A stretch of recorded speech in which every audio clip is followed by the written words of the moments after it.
سب سے اولا والا ہمارا نبی، سب سے بالا والا ہمارا نبی۔ الحمدللہ رب العالمین والصلاة والسلام علی خاتم النبیین اما بعد فاعوذ باللہ من الشیطان الرجیم بسم اللہ الرحمن الرحیم الصلاة والسلام علیک یا رسول اللہ وعلی آلک واصحابک یا حبیب اللہ الصلاة والسلام علیک یا نبی اللہ وعلی آلک واصحابک یا نور اللہ۔ مدنی چینل کے ناظرین، پروگرام عشق رسول کے رنگ میں آپ کو مرحبا کہتے ہیں۔ آئیے درود پاک کی فضیلت کو شامل پروگرام کرتے ہیں۔ نبی مکرم شفیع معظم صلی اللہ تعالی علیہ وآلہ وسلم کا فرمان عالی شان ہے، تم جہاں بھی ہو مجھ پر درود پڑھو، تمہارا درود مجھ تک پہنچتا ہے۔ صلو علی الحبیب صلی اللہ علی محمد صلی اللہ علیہ وسلم۔ دکھوں نے تم کو جو گھیرا ہے تو درود پڑھو، دکھوں نے تم کو جو گھیرا ہے تو درود پڑھو، جو حاضری کی تمنا ہے تو درود پڑھو۔ صلو علی الحبیب صلی اللہ علی محمد صلی اللہ علیہ وسلم۔ ایک واقعہ آپ کو سناتا ہوں۔ نبی کریم علیہ السلام کی بارگاہ میں ایک شخص آیا۔ اس واقعے سے پہلے ایک بات کو سمجھ لیجئے کہ اگر کوئی رمضان کا روزہ جان بوجھ کر کسی ایسے عمل سے توڑ دے جس سے روزہ ٹوٹ جاتا ہے تو پھر اس کے لیے کفارہ بھی ہے اور قضا بھی ہے، اور شریعت نے کفارہ مقرر کیا اور سب کے لیے وہی کفارہ ہے۔ اب وہ شخص نبی پاک کی بارگاہ میں آ کر عرض کرتا ہے کہ یا رسول اللہ صلی اللہ علیہ وسلم، مجھ سے ایک ایسا عمل ہو گیا ہے جس کی وجہ سے میرے رمضان کا روزہ ٹوٹ گیا اور وہ قصداً ہوا ہے اور میں ہلاک ہو گیا ہوں، اب آپ کی بارگاہ میں آیا ہوں، آپ اس کا کوئی حل فرمائیے اور میری بخشش کا کوئی ذریعہ بنائیں۔ نبی اکرم صلی اللہ علیہ وسلم نے اسے حکم شریعت بیان کیا کہ تم غلام آزاد کرو۔ اس نے عرض کیا یا رسول اللہ صلی اللہ علیہ وسلم، میرے پاس تو غلام آزاد کرنے کی طاقت نہیں ہے۔ آقا کریم علیہ السلام نے فرمایا پھر 60 روزے متواتر پے در پے، اس میں گیپ نہ ہو۔ اچھا چلو 60 مسکینوں کو کھانا کھلاؤ، یہ بھی حکم شریعت تھا۔ اس نے عرض کیا یا رسول اللہ، میں تو غریب آدمی ہوں اور میرے پاس تو اتنا نہیں کہ میں 60 مسکینوں کو کھانا کھلا سکوں۔ نبی کریم علیہ السلام خاموش ہو گئے، وہ شخص وہیں بیٹھا رہا۔ اتنے میں نبی کریم علیہ السلام کی بارگاہ میں کچھ کھجوریں تحفتاً آئی۔ پیارے آقا علیہ السلام نے وہی کھجوریں اس شخص کو آنے والے کو دی اور کہا کہ جاؤ مدینے کے غرباء میں، فقراء میں یہ تقسیم کر دو، تمہارا کفارہ ادا ہو جائے گا۔ اس شخص نے دریائے رحمت کو جوش میں دیکھا تو عرض کیا یا رسول اللہ صلی اللہ علیہ وسلم، مدینے میں مجھ سے زیادہ غریب، مجھ سے زیادہ فقیر کون ہے کہ میں اس کا زیادہ حقدار ہوں؟ آقا کریم علیہ السلام نے جب اس کی یہ بات سنی تو ارشاد فرمایا جاؤ یہ کھجوریں تم لے جاؤ، خود بھی کھاؤ، اپنے بچوں کو کھلاؤ، تمہارا کفارہ ادا ہو جائے گا۔ مدنی چینل کے ناظرین، یہ جو واقعہ ہے کئی کتب میں موجود ہے۔ امیر سنت نے فیضان رمضان میں بھی یہ واقعہ لکھا ہے۔ یہاں نبی کریم علیہ السلام کی اختیارات تشریعیہ کا پتہ چلتا ہے، یعنی شرعی احکام میں پیارے آقا علیہ السلام اللہ پاک کی طرف سے مختار ہے کہ جس کے لیے چاہے جو حکم نافذ فرما دے اور جس کے لیے چاہے اس حکم میں تخفیف فرما دے، آپ کو اختیار دیا گیا ہے۔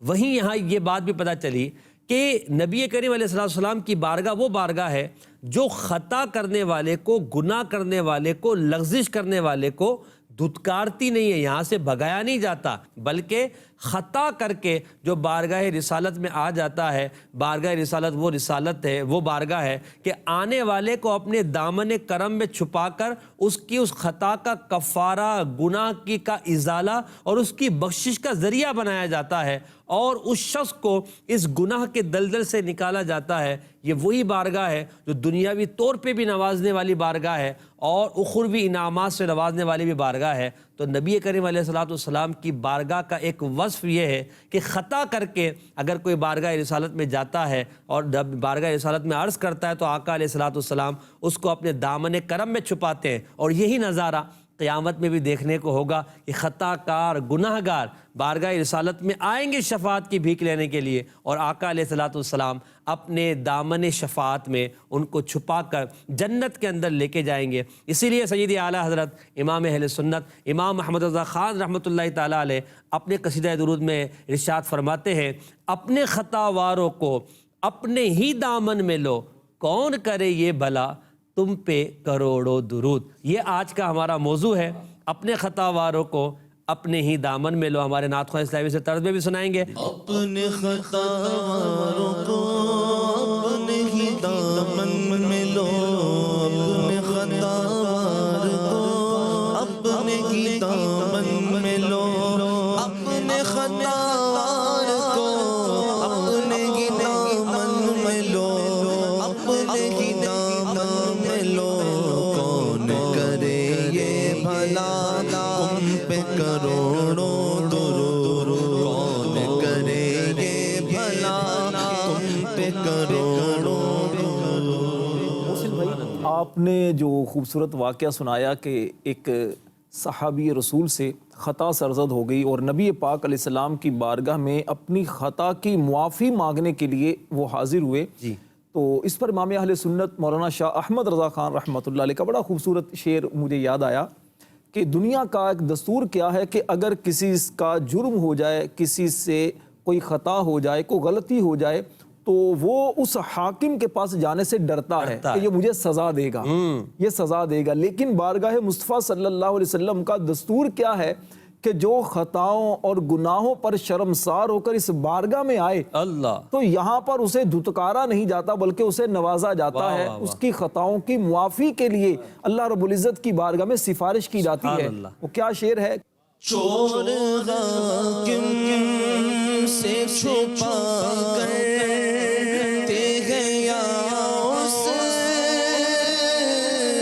کے خلاف، تیرے دامن میں چھپے چور انوکھا تیرا، تیرے دامن میں چھپے چور انوکھا تیرا۔ بڑا ہی خوبصورت یہ میں کہتا ہوں کہ موضوع ہے، گناہ گاروں کو، خطا کاروں کو، ہم جیسے لوگوں کو امید بندھانے والا، ہماری بارگاہ رسالت صلی اللہ علیہ وسلم کی طرف توجہ بڑھانے والا۔ دیکھیں ہم تو ہیں خطا کے پتلے نا راشد بھائی، خطا تو ہو ہی جاتی، گناہ تو ہو ہی جاتی ہے، اصل یہ ہے کہ اس پر شرمساری ہو، ندامت ہو، بارگاہ الہی میں دعا ہو، اور نبی کریم علیہ الصلوۃ والسلام کا وسیلہ ہو، نبی کریم علیہ الصلوۃ والسلام کی بارگاہ میں عرض کرے، استغاثہ کرے کہ یا رسول اللہ آپ ہماری بخشش کے لیے دعا کر دیں۔ تو یہ چیز ہے جو بخشش کے ذریعے بناتی ہے، اور آج کے اس پروگرام میں ہم انہی چیزوں پر بات کریں گے کہ ایک عشق رسول کا دعویٰ کرنے والے کو اپنے گناہوں پر شرمساری بھی ہونی چاہیے، پھر بارگاہ مصطفیٰ سے امید بھی ہونی چاہیے، تاکہ وہ اس امید اور اس کیفیت میں جب وہ اپنے گناہوں سے توبہ کرے گا، آگے بڑھے گا، تو انشاءاللہ اس کی زندگی سنور جائے گی اور وہ نیکیوں کی راہ پر آ جائے گا۔ ایک واقعہ جیسے آپ نے بیان کیا، وہ جو آپ نے شعر کی تشریح فرمائی، میں نے ایک واقعہ عرض کیا روزے کے کفارے والا، اس طرح کے بہت سارے واقعات ہوں گے۔ دیکھیے بارگاہ رسالت میں آنے والوں کے اس طرح کا کوئی ایک واقعہ آپ اور بیان کریں کہ کوئی آیا ہو، نبی پاک سے اپنے گناہ کا، اپنی خطا کا اظہار کیا ہو، اور نبی پاک علیہ الصلوۃ والسلام نے انہیں اپنے دامن کرم میں چھپا لیا ہو، اس کے گناہ کے معاملات پر بھی ایسی جو ہے نظر فرمائی ہو کہ سارے گناہ دھل گئے ہوں، دل کی صفائی بھی ہو گئی ہو، کیا فرماتے ہیں؟ محسن بھائی، سرور عالم نور مجسم شاہ عرب و عجم صلی اللہ علیہ وسلم کی مبارک تعلیمات جو امت تک پہنچی، ان میں سے ایک آپ علیہ السلام نے اپنے عمل اور اپنے قول و فعل کے ذریعے ایک آپ نے یہ بھی تعلیم اپنی امت کو ارشاد فرمائی کہ اگر کسی سے غلطی ہو جائے، خطا ہو جائے، گناہ ہو جائے، اور وہ تمہارے پاس اپنے گناہ کا اظہار کرے یا تمہارے پاس اپنی غلطی کا بیان کرے تو اسے دھتکارو نہیں، یہ نہیں کہو کہ تمہاری تو بخشش ہی نہیں ہو سکتی، تم تو بالکل ہی اللہ کی بارگاہ سے مردود ہو چکے ہو، لہذا تمہیں چاہیے کہ ساری زندگی بس روتے رہو، تمہارا اور کوئی کام نہیں۔ ایسا نہیں، اسے حوصلہ دیا جائے، اس کے لیے دعا بھی کی جائے، بخشش کی دعا بھی کی جائے، اس کے لیے اسے نصیحت بھی کی جائے، سمجھایا بھی جائے اور حکمت عملی کے ساتھ سمجھایا جائے، جیسا بندہ ہو اس کی عقل کے مطابق اسے سمجھایا جائے۔ بے شک۔ نبی پاک علیہ الصلوۃ والسلام کی بارگاہ میں ایک نوجوان حاضر ہوا، حضرت ابو امامہ رضی اللہ تعالیٰ عنہ حدیث پاک کے راوی ہیں اور مسند احمد کی یہ حدیث پاک ہے۔ ایک نوجوان حاضر خدمت ہوا اور عرض کی، یا رسول اللہ صلی اللہ علیہ وسلم مجھے بدکاری کی اجازت دیں۔ اب یہ بات ایسی تھی کہ غصہ دلانے والی، بالکل۔ ایک غیرت مند انسان کے لیے تو بہت زیادہ اس بات کو سن کر غصہ آئے، وہ بھی بارگاہ رسالت میں۔ وہ بارگاہ رسالت جو شرم و حیا کے پیکر ہیں۔ نبی پاک علیہ السلام کی بارگاہ میں کچھ اور صحابہ کرام بھی موجود تھے، جب انہوں نے یہ سنا تو وہ جلال میں آگے ڈانٹنے لگے کہ یہ کیسی باتیں کر رہے ہو، تمہیں حیا نہیں آئی اس طرح کی بات کرتے ہوئے۔ نبی پاک علیہ السلام نے جب اس نوجوان کی یہ بات سنی تو صحابہ کرام سے فرمایا تم خاموش رہو، فرمایا قریب آؤ۔ واہ واہ۔ قریب بلایا اور قریب بلا کر اسے پوچھا کہ اے نوجوان یہ بتاؤ، اگر یہی بات تمہاری والدہ کے لیے کوئی کہے تو کیا تم اس بات کو قبول کرو گے؟ اللہ اکبر۔ کہ تمہاری ماں کے لیے کوئی ایسا کہے؟ اس نے کہا اللہ کی قسم ہرگز میں تو ایسا قبول نہیں کر سکتا۔ صحیح۔ تو فرمایا اچھا اگر یہی بات بدکاری کی بات کوئی تمہاری بیٹی کے لیے کرے تو؟ اللہ اللہ۔ کہا کہ میں کیسے قبول کر سکتا ہوں، ہرگز قبول نہیں کروں گا۔ فرمایا اچھا یہی بات اگر تمہاری بہن کے لیے کوئی کہے تو کیا تم اسے قبول کرو گے؟ کہا کہ نہیں یا رسول اللہ میں ہرگز اس قبول نہیں کر سکتا۔ فرمایا اچھا چلو اگر یہی بات تمہاری پھپھی کے لیے کوئی کہے تو کیا اس کے لیے قبول کر لو گے، راضی ہو جاؤ گے؟ عرض کی یا رسول اللہ میں کیسے راضی ہو سکتا ہوں میری پھپھی کے لیے؟ فرمایا اچھا چلو تمہاری خالہ کے لیے اگر کوئی بات یہ کرے تو کیا خالہ کے لیے راضی ہو جاؤ گے؟ تو عرض کرنے لگا یا رسول اللہ میں ہرگز راضی نہیں ہو سکتا، کیسے راضی ہو سکتا ہوں، میری غیرت کیسے گوارا کرے گی؟ فرمایا جس کے لیے تم اجازت لے رہے ہو وہ بھی کسی کی ماں ہے، کسی کی بیٹی ہوگی، کسی کی بہن ہوگی، یا کسی کی پھپھو ہوگی یا خالہ ہوگی۔ تم کس طرح کسی کے لیے اس طرح اجازت لے سکتے ہو؟ جو چیزیں تم اپنے لیے پسند نہیں کرتے وہ دوسروں کی بہو بیٹیوں کے لیے، ماں بہن کے لیے کیسے پسند کر سکتے ہو؟ پھر اس کے بعد نبی پاک علیہ السلام نے اس کے سینے پر ہاتھ رکھا، سبحان اللہ، سینے پر ہاتھ رکھا اور اللہ پاک سے دعا کی۔ واہ۔ اللہ سے اس کے لیے 3 دعائیں کی۔ کیا بات۔ پہلی دعا اللہم اغفر ذنبہ، اے اللہ میرے اس غلام کے گناہ کو بخش دے۔ دامن مصطفیٰ میں آیا خطائیں مٹ گئی، خطائیں مٹانے کے لیے دعائیں کر رہے ہیں، یا اللہ اس کی خطاؤں کو معاف کر دے، اس کے گناہ بخش دے۔ دوسری دعا وَطَهِّرْ قَلْبَهُ، اللہ اس کے دل کو پاک کر دے، دل کو ستھرا کر دے۔ تیسری دعا اس کے لیے کی وَحَسِّنْ فَرْجَهُ، اے اللہ اس کی شرمگاہ کو برے کام سے، بدکاری سے محفوظ فرما۔ کیا خوبصورت دعائیں۔ راوی کہتے ہیں، محسن بھائی راوی کہتے ہیں کہ جب نبی پاک علیہ السلام نے یہ دعائیں کی، اور آپ کی دعا تو اللہ اکبر کیسی، اجابت کا صحرا، عنایت کا جوڑا، دلہن بن کے نکلی دعائے محمد، دعا کی تو راوی کہتے ہیں وہ نوجوان ایسا پاک دامن پھر ہوا، ایسا پاک دامن ہوا کہ دوبارہ کبھی بھی اس نے کسی غیر عورت کی طرف نظر اٹھا کر، سبحان اللہ سبحان اللہ۔ تو یہ محسن بھائی وہ چیز ہے، نبی پاک علیہ الصلوۃ والسلام کی بارگاہ میں جو آنے والا ہے تو وہ کبھی بھی مایوس نہیں جاتا۔ اسے سمجھایا کتنے خوبصورت انداز میں۔ اس میں ہمارے لیے بھی ایک سبق ہے کہ جو ہمارے پاس اگر آتا ہے ایسا، خاص طور پر جو ائمہ کرام ہوتے ہیں، مبلغین ہوتے ہیں، جو کچھ بڑے لوگ ہوتے ہیں جن کے پاس مذہبی لوگ سمجھے جاتے ہیں، خاص طور پر مذہبی جو افراد ہوتے ہیں، تو ان کے لیے اس میں درس ہے، ایک نصیحت ہے کہ لوگ آپ کے پاس آتے ہیں، ملاقات کے لیے آتے ہیں، لوگ اپنے بارے میں اظہار کرتے ہیں کہ میں یہ کام غلط کرتا ہوں جناب، میں یہ کام غلط کرتا ہوں، اس طرح گناہوں میں زندگی بسر کر رہا ہوں، تو آپ کو بھی اسی حکمت عملی سے سمجھانا ہوتا ہے۔ اللہ کی بارگاہ میں دعا کریں، یا اللہ اس بندے کے گناہوں کو معاف فرما، اور پھر اس کے لیے اس کے دل کی پاکی اور صفائی کے لیے اللہ سے دعا کریں، اور جس گناہ میں وہ مبتلا ہے اس کے لیے اس سے دعا کریں۔ ہو سکتا ہے قبولیت کے لمحات ہو، آپ کی دعا اس شخص کے حق میں قبول ہو اور اس کا بیڑا پار ہو جائے۔ تو یہ نبی پاک علیہ السلام کی ایک بارگاہ تھی کہ جو آپ کی بارگاہ میں آتا وہ خالی ہاتھ نہیں جاتا تھا، لے کر جاتا تھا، گناہوں بھرا آتا تھا تو گناہوں سے پاک ہو کر جاتا تھا۔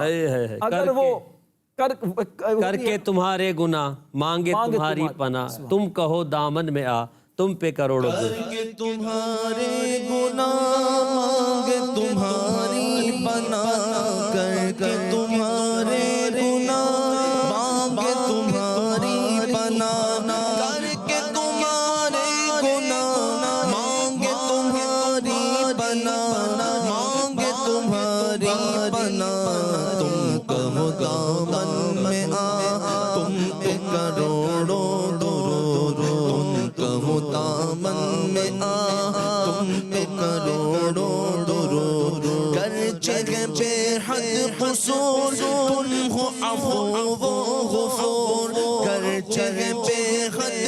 قصور تم کو عفو و غفور گرچہ ہے بے حد قصور تم کو عفو و غفور تم کو عفو و غفور بخش دو جرم و خطا تم پہ کروڑوں درود بخش دو جرم و خطا تم پہ کروڑوں درود۔ سید اعلیٰ حضرت رحمۃ اللہ تعالیٰ علیہ کا انداز بھی کتنا خوبصورت ہے، بارگاہ رسالت میں کتنی لجاجت کے ساتھ عرض کرتے۔ دیکھیں یہ تعلیم ہے، ہمیں بھی چاہیے کہ اسی طرح بارگاہ رسالت میں استغاثہ کریں۔ جو ہمارے راشد بھائی نے بات بیان کی، جو واقعہ بیان کیا، اس پہ نبی پاک کی خوبصورت دعاؤں پر اور نبی پاک کے خوبصورت انداز پر بھی ہمیں غور کرنا چاہیے کہ کتنا خوبصورت انداز ہے کہ اس کو اپنے پاس بلایا، اپنا پاک ہاتھ بلکہ طاہر مطہر ہاتھ، پاک کر دینے والا ہاتھ اس کے سینے پر رکھا، اس کے دل کو دھو دیا، پھر رب کی بارگاہ میں دعا کی کہ اللہ اس کے دل کو پاک کر دے۔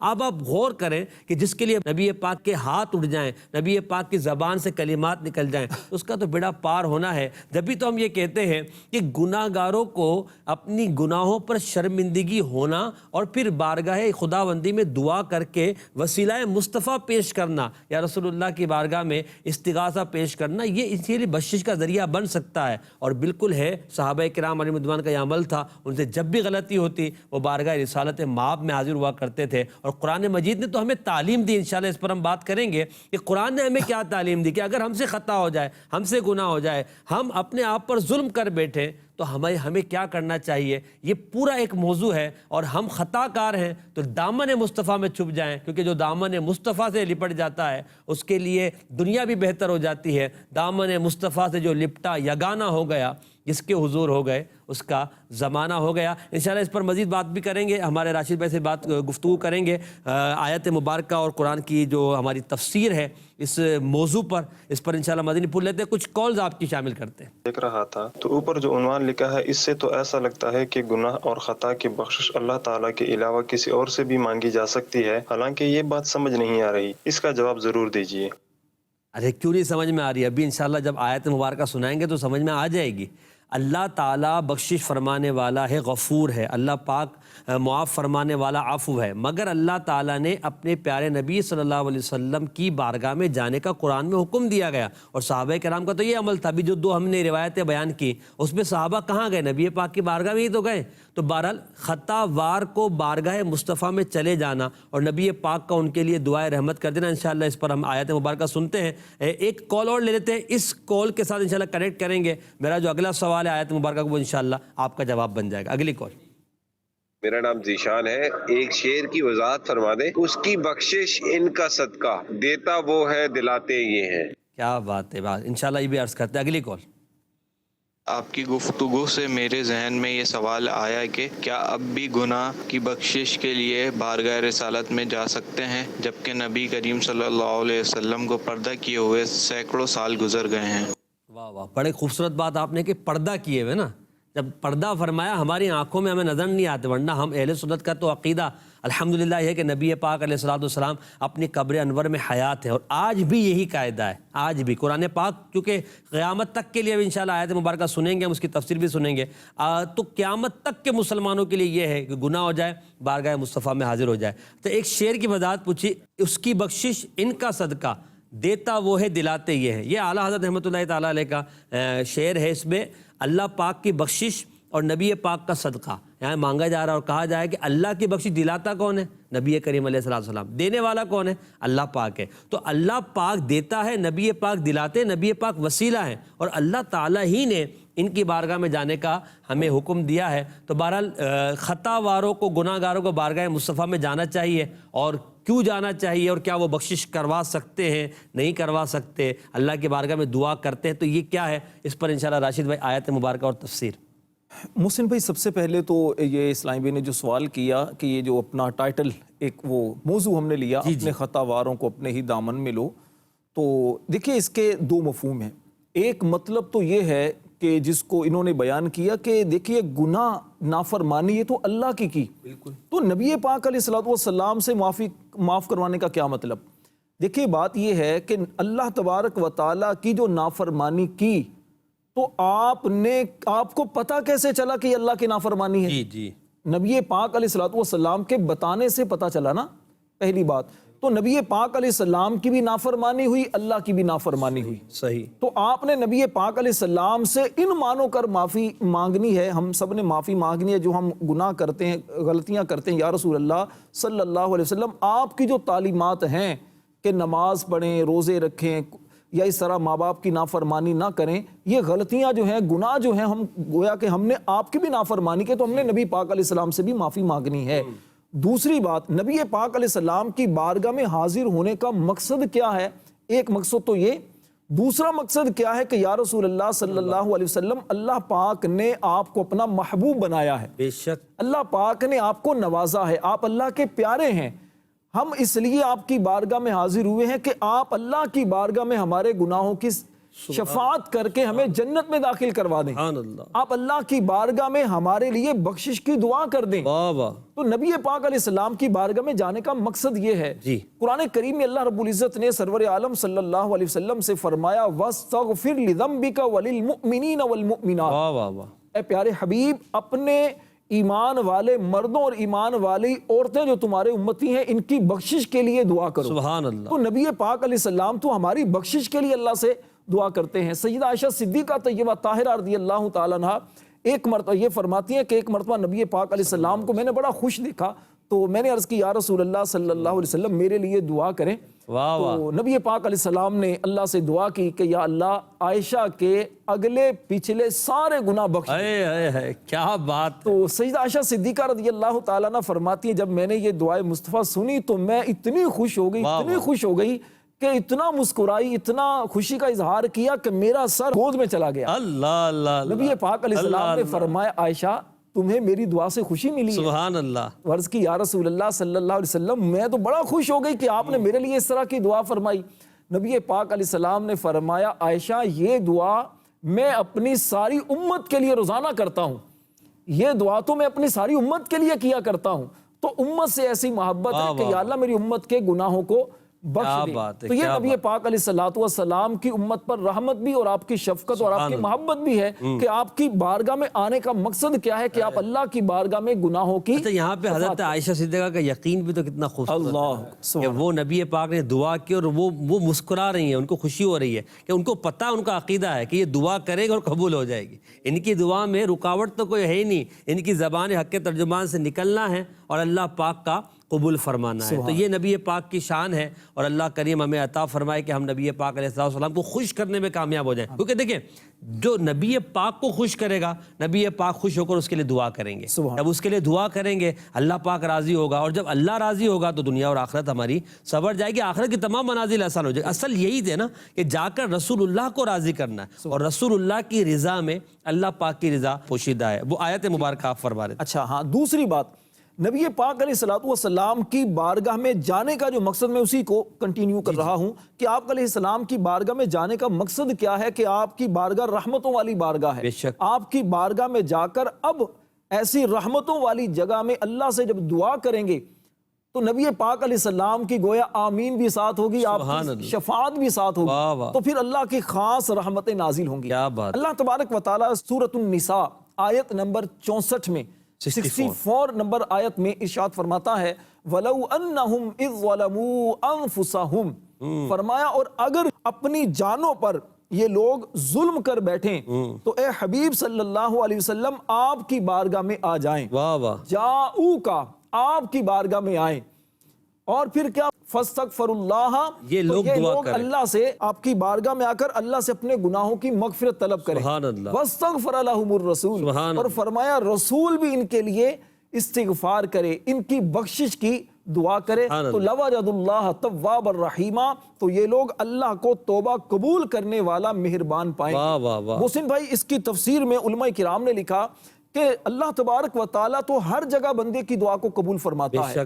بندہ اپنے گھر میں اللہ سے اپنے گناہوں کی معافی مانگے، مسجد میں مانگے، خانہ کعبہ کے پاس مانگے، یا پھر مدینہ پاک میں مانگے، یا مسجد اقصیٰ میں مانگے، جہاں بھی بندہ اپنے گناہوں کی بخشش کی دعا مانگے اللہ تو ہر جگہ دعا قبول کرتا ہے. سب جگہ اللہ تبارک و تعالیٰ بندے کے گناہوں کو معاف فرماتا ہے. لیکن اللہ پاک سمیع ہے، سننے والا بھی ہے، بصیر بھی ہے، واہ واہ، وہ دلوں کے حال سے بھی واقف ہے، علیم بذات الصدور بھی ہے، بصیر بالعباد بھی ہے، وہ سب کچھ جانتا ہے۔ لیکن خاص طور پر بندوں کو یہ فرمانا کہ میرے محبوب کی بارگاہ میں آ کر بخشش کی دعا مانگو، یہاں پر استغفار کرو، فرمایا اس کی وجہ یہ ہے کہ یہ بارگاہ وہ ہے کہ یہاں پر آنا گویا رب کی بارگاہ میں آنا، اللہ اللہ اللہ، نبی پاک کی بارگاہ میں آنا گویا رب کی بارگاہ میں آنا ہے، کیونکہ آپ کی اطاعت کو اللہ نے اپنی اطاعت فرمایا نا، من یطع الرسول فقد اطاع اللہ، جو رسول کی اطاعت کرے در حقیقت اس نے اللہ کی اطاعت کی۔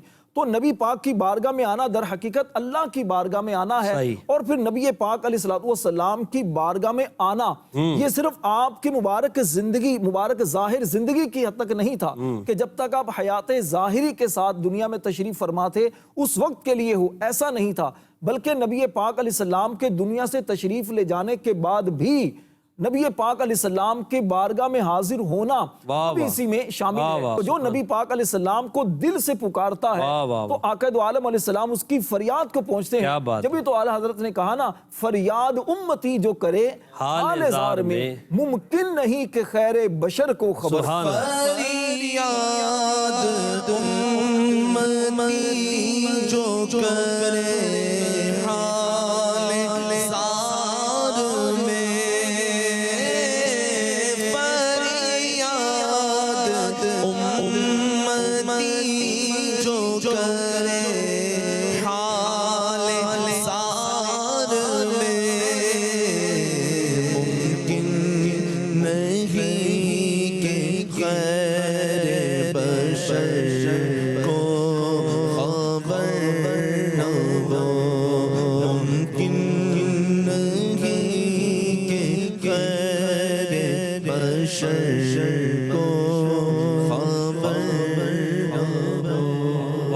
محسن بھائی، نبی پاک علیہ الصلوۃ والسلام نے خود امت کو بھی یہ تعلیم دی، اپنے صحابہ کو بھی یہ تعلیم دی ہے کہ اگر تم سے کوئی غلطی ہو جائے، گناہ ہو جائے تو میری بارگاہ میں آ جایا کرو۔ سبحان اللہ۔ حضرت سیدنا ابو البابا بن عبد المنذر رضی اللہ تعالیٰ عنہ، غزوہ بنو قریظہ کے اندر ان سے ایک خطا ہو گئی، ایک غلطی ہو گئی، بہت زیادہ نادم ہوئے، بڑے شرمسار ہوئے کہ کیا کروں۔ نبی پاک علیہ السلام کی بارگاہ میں جانے کی ہمت تو نہ پڑ رہی تھی، انہوں نے کیا کیا کہ خود کو ایک ستون کے ساتھ باندھ دیا، سبحان اللہ، بندھوایا اور کہا کہ جب تک میری اللہ پاک توبہ قبول نہیں فرمائے گا، نہ کھاؤں گا، نہ پیوں گا، نہ کوئی چیز چکھوں گا، یہاں تک کہ مجھے موت آ جائے۔ اس طرح ستون سے بندھوا لیا۔ نبی پاک علیہ السلام کو جب یہ پتا چلا، فرمایا کہ اگر یہ میری بارگاہ میں آ جاتے، اگر میرے پاس آ جاتے تو میں ان کی بخشش کے لیے اللہ سے دعا کر لیتا، لیکن اب انہوں نے خود معاملہ اپنے ہاتھ میں لے لیا ہے، تو ٹھیک ہے، جب اللہ کی طرف سے کوئی حکم آئے گا تو ہی اس کا پھر کوئی بیان کریں گے۔ 7 دن تک ایسا معاملہ رہا، یہاں تک کہ غشی ان پر طاری ہو گئی، تو حالت بہت زیادہ خراب ہوگی، تو پھر اللہ کی بارگاہ سے ان کے لیے توبہ کا ایک پروانہ آیا، تو ان کی توبہ قبول ہو گئی۔ یہاں پر محسن بھائی یہ بھی پتا چلا کہ نبی پاک علیہ السلام نے خود بھی گویا اظہار فرمایا ہے کہ اگر خطا ہو جائے تو میری بارگاہ میں آ جایا کرو، تمہاری بخشش کے اللہ سے دعا کروں گا۔ صحابہ کرام کا پھر عمل تھا۔ حضرت ابو ایوب انصاری رضی اللہ تعالیٰ عنہ، میزبان رسول، ایک مرتبہ یہ نبی پاک علیہ السلام کے دنیا سے تشریف لے جانے کے بعد آپ کی قبر انور پر حاضر ہوئے، اور حاضر ہو کر اپنا سر مبارک رکھا اور رونا شروع کر دیا، رو رہے ہیں، گڑ گڑا رہے ہیں۔ تو اس وقت کا جو ایک حکمران تھا، ظالم حکمران مروان، اس نے حضرت ابو ایوب انصاری رضی اللہ تعالیٰ عنہ کو گردن سے پکڑا اور پکڑ کر اس نے کھڑا کیا۔ اس کو نہیں پتا تھا یہ کون ہے، بزرگ کون ہے۔ تو جب اس نے دیکھا کہ یہ تو حضرت ابو ایوب انصاری رضی اللہ تعالیٰ عنہ ہے، تو کہا کہ تم کون ہو، کس لیے آئے ہو؟ حضرت ابو ایوب انصاری رضی اللہ تعالیٰ عنہ نے کہا کہ میں کسی پتھر یا مٹی کے ڈھیر کے پاس نہیں آیا، اللہ اکبر، میں رسول اللہ صلی اللہ علیہ وسلم کی بارگاہ میں حاضر ہوا ہوں، اور میں نے رسول اکرم صلی اللہ علیہ وسلم سے سنا ہے۔ جب اس نے پوچھا کہ تم رو کیوں رہے ہو، تو انہوں نے پھر حدیث سنائی، کہا کہ میں نے نبی پاک علیہ السلام کو یہ فرماتے ہوئے سنا ہے کہ جب تم پر کوئی اہل حکمران ہو تو اس وقت نہ رو اس وقت جب تم پر نااہل کوئی حکمران آ جائے، گویا کہ تمہارا جو ظلم، تمہارے جو نااہلی ہے، اس کی وجہ سے میں یہاں آ کر رو رہا ہوں۔ اس طرح ایک عربی جو بہت کافی دور سے آیا، نبی پاک علیہ السلام کی قبر انور پر حاضر ہوا اور عرض کرنے لگا یا رسول اللہ صلی اللہ علیہ وسلم میں نے اللہ کا فرمان پڑھا ہے وَلَوْ أَنَّهُمْ إِذْ ظَلَمُوا أَنفُسَهُمْ جَاءُوكَ کہ اگر کوئی اپنی جانوں پر ظلم کر بیٹھے تو یا رسول اللہ آپ کی بارگاہ میں حاضر ہوں، جاؤکا آپ کے پاس حاضر ہوں، یا رسول اللہ میں آپ کی بارگاہ میں آیا ہوں، میں نے اپنی جان پر ظلم کر لیے ہیں، میرے آقا آپ کی بارگاہ میں حاضر ہوا ہوں، کرم فرمائیے۔ رو رہے تھے، گڑا رہے تھے، قبر انور سے آواز آئی اے شخص تجھے بخش دیا گیا۔ اللہ اللہ اللہ کیا بات ہے۔ میں کر کے ستم اپنی جان پر قرآن سے جاؤں کا پڑھ کر، میں کر کے ستم اپنی جان پر قرآن سے جاؤں کا پڑھ کر آیا ہوں بہت شرمندہ سا، آیا ہوں بہت شرمندہ سا، سرکار توجہ فرمائے، سرکار توجہ فرمائے، سرکار توجہ فرمائے، سرکار توجہ فرمائے، سرکار توجہ فرمائے۔ جی محسن بھائی اسی طرح ایک جو سوال ایک اسلامی بھائی نے جو کیا تھا اس میں یہ تھا کہ نافرمانی اللہ کی ہو جاتی ہے تو نبی پاک علیہ السلام کی بارگاہ میں کیوں حاضر ہوں توبہ کرنے کے لیے؟ توبہ تو اللہ سے کرنی چاہیے۔ موجم الکبیر کی حدیث پاک ہے، نبی پاک علیہ السلام نے دیکھا کہ 40 صحابہ کرام ایک مرتبہ جمع تھے اور وہ تقدیر کے بارے میں آپس میں گفتگو کر رہے تھے۔ جبریل امین علیہ السلام نبی پاک علیہ السلام کی بارگاہ میں حاضر ہوئے اور عرض کرنے لگے یا رسول اللہ صلی اللہ علیہ وسلم یہ لوگوں نے کچھ نیا کام شروع کر لیا ہے، آپ اپنی امت کو سمجھائیں۔ نبی پاک علیہ السلام تقدیر کے معاملے میں گفتگو وغیرہ کرنے سے ان کو سمجھائیں کہ اس طرح کی گفتگو نہ کریں۔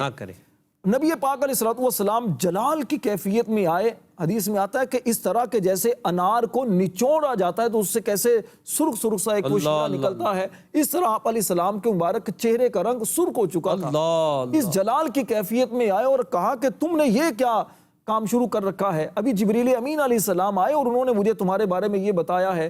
صحابہ کرام نے کہا، ان میں کون کون؟ حضرت ابو بکر صدیق بھی موجود، حضرت عمر فاروق رضی اللہ تعالی عنہما بھی موجود۔ صحابہ کرام نے کہا تبنا الی اللہ ورسولہ، اللہ اکبر، ہم اللہ کی بارگاہ میں بھی توبہ کرتے ہیں، رسول اللہ کی بارگاہ میں بھی توبہ کرتے ہیں۔ بہت خوب۔ تو صحابہ کرام کا یہ عمل بھی ہمیں بتا رہا ہے کہ اگر رب کی نافرمانی ہوتی ہے گویا نبی پاک علیہ السلام کی وہ نافرمانی ہے، نبی پاک علیہ السلام کی نافرمانی رب کی نافرمانی ہے، اور نبی پاک علیہ السلام کی رضا یہ رب کی رضا ہے۔ حضرت فرماتے ہیں نا گندے نکم میں کمی، مہنگے ہوں کوڑی کے تی، کون ہمیں پالتا تم پہ کرو گندے نکم میں کمی، مہنگے ہوں کوڑی کے تی، گندے نکم میں کمی، مہنگے ہوں کوڑی کے تی، گندے نکم میں کمی، مہنگے ہوں کوڑی کے تی، مہنگے ہوں کوڑی کے تی، کون ہمیں پالتا تم پہ کروڑوں درود، کون ہمیں پالتا تم پہ کروڑوں درود، آس ہے کوئی نہ پاس ایک تمہاری گیاس، آس ہے کوئی نہ پاس ایک تمہاری گیاس، آس ہے کوئی نہ پاس ایک تمہاری گیاس، ایک تمہاری گیاس، بس یہی ایک آسرا تم پہ کروڑوں درود، بس یہی ایک آسرا تم پہ کروڑوں درود۔ بالکل بالکل یہی ایک آسرا ہے اور یہی جو ہے ہمارے لیے ایک سہارا ہے. ہمیں نبی کریم علیہ الصلوۃ والسلام کی بارگاہ میں اپنے مصائب، اپنے آلام، اپنی خطائیں، اپنے گناہوں کو پیش کر کے عرض کرنا چاہیے، یا رسول اللہ ہم نے بڑی خطائیں کی ہیں، آپ اللہ کی بارگاہ میں دعا کر دیجئے. اور دیکھیں امت کے احوال سے نبی پاک باخبر ہیں. نبی پاک کی بارگاہ میں فرشتے امت کے اعمال پیش کرتے ہیں. نبی کریم علیہ الصلوۃ والسلام امت کے احوال کو جانتے ہیں کہ یہ کیا عمل کر رہے ہیں. اب ایک امتی اگر بارگاہ رسالت میں عرض کرتا ہے کہ یا رسول اللہ مجھ سے فلاں غلطی ہو گئی ہے، آقا مجھ سے فلاں خطا ہو گئی. صحابہ کرام کو یاد کریں نا، وہ بھی تو آتے تھے. عرض کریں اچھا مدینہ منورہ نہیں جا سکتے، ظاہری اسباب نہیں ہے، تو حضور کے لیے دور کیا ہے نزدیک کیا ہے؟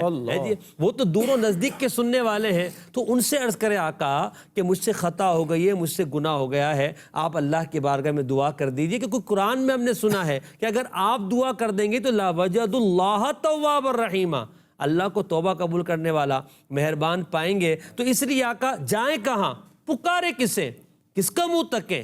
کیا اور بھی کسی سے توقع نظر کی ہے؟ آپ ہی تو ہیں، آپ ہی ہیں. جائے کہاں پکارے کسے، کس کا منہ تکے، کیا پرسش اور جا بھی سکے بے ہنر کی گئے مجرم بلائے آئے ہیں چاہوں کا میں گواہ،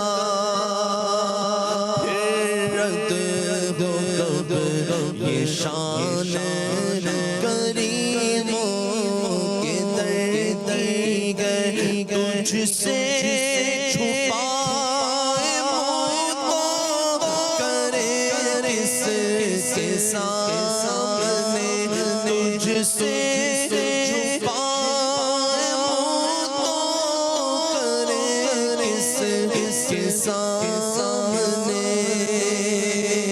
کیا اور بھی کسی سے توقع نظر کی گئے، کیا اور بھی کسی سے توقع نظر کی گئے. سرکار ہر کمینوں کے اتوار پر نہ جائے، آقا حضور اپنے کرم پر نظر کرے، آقا حضور اپنے کرم پر نظر کرے. بس دل سے حضور کو پکاریں، اپنے گناہوں کی بخشش اللہ سے چاہیں. آقا کرم فرمانے والے عرض کریں گے، ہماری شفاعت ہوگی، ہمارے گناہ بخشے جائیں گے. اللہ کریم ہمیں نبی پاک علیہ الصلوۃ والسلام کے دامن سے ہمیشہ وابستہ رکھے. گناہ ہو جائے، خطا ہو جائے، معافی مانگے اللہ کی بارگاہ میں، وسیلہ پیش کریں، بیڑا پار ہو جائے گا. صلو علی الحبیب صلی اللہ علی محمد صلی اللہ علیہ وسلم. سب سے اولا والا ہمارا نبی، سب سے بالا والا